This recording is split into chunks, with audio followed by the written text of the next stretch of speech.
नमस्कार दोस्तों, स्वागत है आपका हमारे इस चैनल धूप धुनुची आरती में। दोस्तों, धूप नैवेद्य और धूप निवेदन यानी कि धूप निवेदन और धूप नैवेद्य, इन दोनों मंत्रों में अलग क्या विषय है वो जो है मैं आपको आज इस वीडियो के माध्यम से बताने वाला हूँ। यहाँ पर आप देख ही रहे हैं, एक धुनुची जो है वो रखा हुआ है और एक जो है थाली के ऊपर मैंने धुनुची रखा है। तो ये दोनों जो धूप पात्र है ये दोनों कार्य के लिए है। एक तो धूप निवेदन के लिए है, एक जो है ये धूप नैवेद्यम के लिए है। तो धूप निवेदन और धूप नैवेद्यम दोनों कार्य के लिए ही जो है यहाँ पर मैंने अलग अलग तरीके से देखिए मैंने धूप पात्र रखे हैं। देखिए, निवेदन के मंत्र जो है वो थोड़ा सा अलग होंगे और नैवेद्य के जो मंत्र धूप नैवेद्यम जो हम दे रहे हैं उसके मंत्र थोड़ा सा अलग होंगे। धूप नैवेद्य का अर्थ, ये जो थाली में जैसे कि मैंने धूप पात्र रखा है उसके साथ घृत शर्करा आदि ये सब कुछ देना होता है। धूप पात्र के साथ यानी कि प्रज्वलित धूप के साथ आप नारियल देकर भी जो है धूप नैवेद्य प्रदान कर सकते हैं। मंत्र बस जो है धूप निवेदन के मंत्र और धूप नैवेद्य के, देखिए निवेदन तो दोनों ही हो रहे हैं और जो कुछ भी हम निवेदन करते हैं वो नैवेद्य ही होते हैं, पर भावना हर किसी के अलग होते हैं। मतलब हर द्रव्य जब हम दे रहे हैं, जैसे हम धूप निवेदन कर रहे हैं तो उसकी भावना अलग है, धूप नैवेद्यम की भावना अलग है, धूप अनुवासन की भावना अलग है, धूप आरती की भावना अलग है। तो सभी के जो है अलग अलग विषय जो होते हैं, भावना होते। देखिए, भावना के बिना पूजा की संपूर्ण प्रक्रिया ही जो है, उपचार विधि बोल लीजिए, मंत्र की भी आप जो विशेषता बोल लीजिए, वो सभी कुछ जो है भावना से चलता है। भावना का केवल मात्र एकमात्र अर्थ नहीं होता है दोस्तों, भावना की जो है ना बहुमुखी अर्थ होता है। पूजा के विषय में जो है भावना की एकमात्र कोई यहाँ पर विषय नहीं होता। बहुत सारे लोगों को ये लगता है कि भावना का एकमात्र ही विषय होता है, नहीं, ऐसा नहीं है। पूजा के विषय में जो है, जब हम उपचार आदि विधि निवेदन कर रहे हैं, जब हम सेवा कर रहे हैं, तो भावना जो है बहुत तरीके के होते हैं। जैसे यहाँ पर धूप निवेदन धूप नैवेद्यम हर किसी के अलग अलग विषय। तो धूप जब हम निवेदन कर रहे हैं, वनस्पति रसो दिव्य गंधाढ़ सुमनोहर मया निवेदित भक्ता धूपहयं प्रतिगृहीतम्, ये मंत्र के माध्यम से जब हम धूप निवेदन कर रहे हैं तो सुगंधित जो वनस्पति की सुंदर गंध है वो हम देवता को सुगंध रूप में जो है प्रदान कर रहे हैं। और जब हम नैवेद्य प्रदान कर रहे हैं तो वो हम औषधि भोज्य के रूप में, औषधि भोग के रूप में जो है देवता को प्रदान कर रहे हैं। तो दोनों मंत्र में जो है अंतर यही होगा। आपको धूप निवेदन वाले मंत्र में आपको बोलना होगा ओम वनस्पति रसो दिव्य गंधाढ़ सुमनोहर मया निवेदित भक्ता धूप हयं प्रतिगृहीतम्, ये आपको बोलना होगा। और जो धूप नैवेद्यम के जो मंत्र होंगे उसमें आपको बोलना होगा ओम वनस्पति रसो दिव्य गंधाढ़ सुर भोजन मया निवेदित भक्ता धूप हयं प्रतिगृह्यतम, या फिर जो है आप ये भी दोनों तरीके से बोले जाते हैं, गंधाढ़ या फिर गंधर्वा बोला जाता है। ओम वनस्पति रसो दिव्य गंधर्वासुर भोजन मया निवेदित भक्ता धूप हयं प्रतिगृह्यतम, अर्थात जो है हम एक सुमनोहर बोल रहे हैं जिसमें सुगंध प्रदान कर रहे हैं। सुमनोहर यानी कि सुंदर सुगंध जो है हम आपको प्रदान कर रहे हैं। हे भगवती, हे भगवान, आप जो है इसे ग्रहण करिए। और एक जो है सुर भोजन यानी कि आपके भोजन के समान ये औषधि धूप द्रव्य जो है आपको घृत आदि शर्करा आदि के साथ हम प्रदान कर रहे हैं। जैसे इसमें आप बोल सकते हैं, जैसे हम शोधन आदि करते हैं, धूप पूजन धूप नैवेद्य की जब हम पूजन करेंगे तो उसमें हम क्या बोलेंगे, उसमें हम बोलेंगे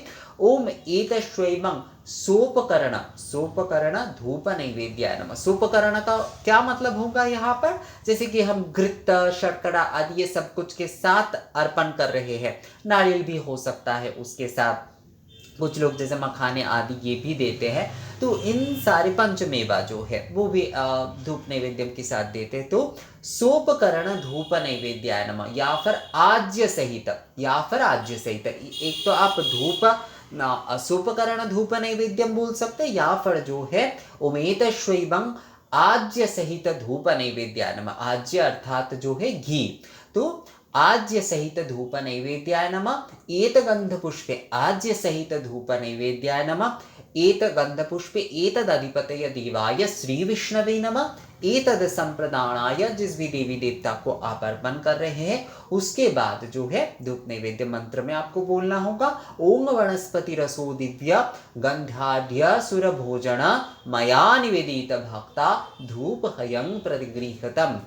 एतद एतद एतद धूप आज्य सहित धूप नैवेद्यम श्री श्री, जो भी देवी देवता होंगे उन्हें निवेदन आपको कर देना होगा। तो इस प्रकार से ये धूप नैवेद्य के मंत्र में हमेशा जो है सुर भोजन होगा। धूप निवेदन जो हम कर रहे हैं मतलब धूप दीप नैवेद्य, तो धूप के निवेदन के दीप के पहले जो धूप हम दे रहे हैं तो उसमें हमें बोलना होगा ओम वनस्पति रसो दिव्य गंध्याढ्य सुमनोहर मया निवेदित भक्ता धूप हयं प्रतिगृह्यतम।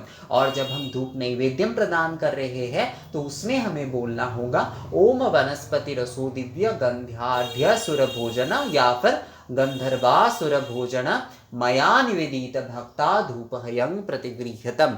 ये बोलते हुए जो है मंत्र में बस इतना ही अंतर है दोस्तों, मंत्र में इतना ही अंतर है कि आपको जो धूप निवेदन आप करेंगे उसमें आपको बोलना होगा ओम वनस्पति रसो दिव्य गंध्याढ्य सुमनोहर मया निवेदित भक्ता धूप हयं प्रतिगृह्यतम।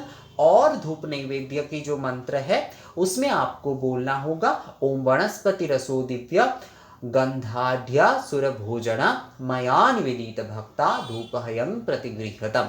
ये बस जो है अंतर है दोस्तों, बाकी सभी जो है धूप मंत्र ही है। दोनों में ही आप जो है जैसे कि धूप निवेदन में भी कई समय जो है जो लोग अलग से देखिएगा आप लोग जो धूप नैवेद्य आदि नहीं दे रहे हैं तो वो 2 बार भी पर धूप नैवेद्य की विधि को वो करना चाहते तो वो क्या करते हैं कि जब धूप निवेदन कर रहे हैं तो उसमें ही दोनों मंत्र का ही प्रयोग करते हैं।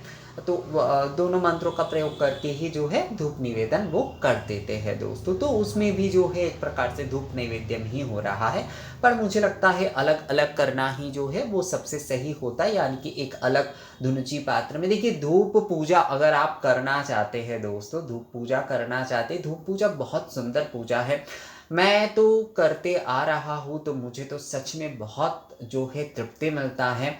और इसीलिए मैं आप लोगों को हमेशा बताता हूँ इन विधियों के बारे में जो है, और ताकि आप लोग भी जब कर रहे हैं तो बहुत ही सही तरीके से बिल्कुल सही विधि के साथ जो है आप कर पाए। तो धूप पूजा आदि धूप नैवेद्यम आप अलग अलग तरीके से जब करेंगे तो उसके लिए आपको अलग धूप पात्र तो लेना ही होगा।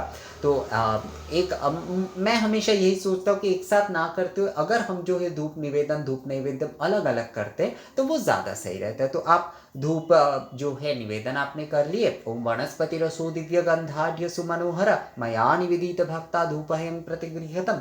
उसके बाद जो है धूप देने के बाद आपने दीप प्रदान किए, उसके बाद जो है आप धूप नैवेद्यम प्रदान कर रहे हैं तो उसमें आपको बोलना होगा ओम वनस्पति रसो दिव्य गंध्याढ्य सुर भोजन मया निवेदित भक्ता धूप हयं प्रतिगृह्यतम।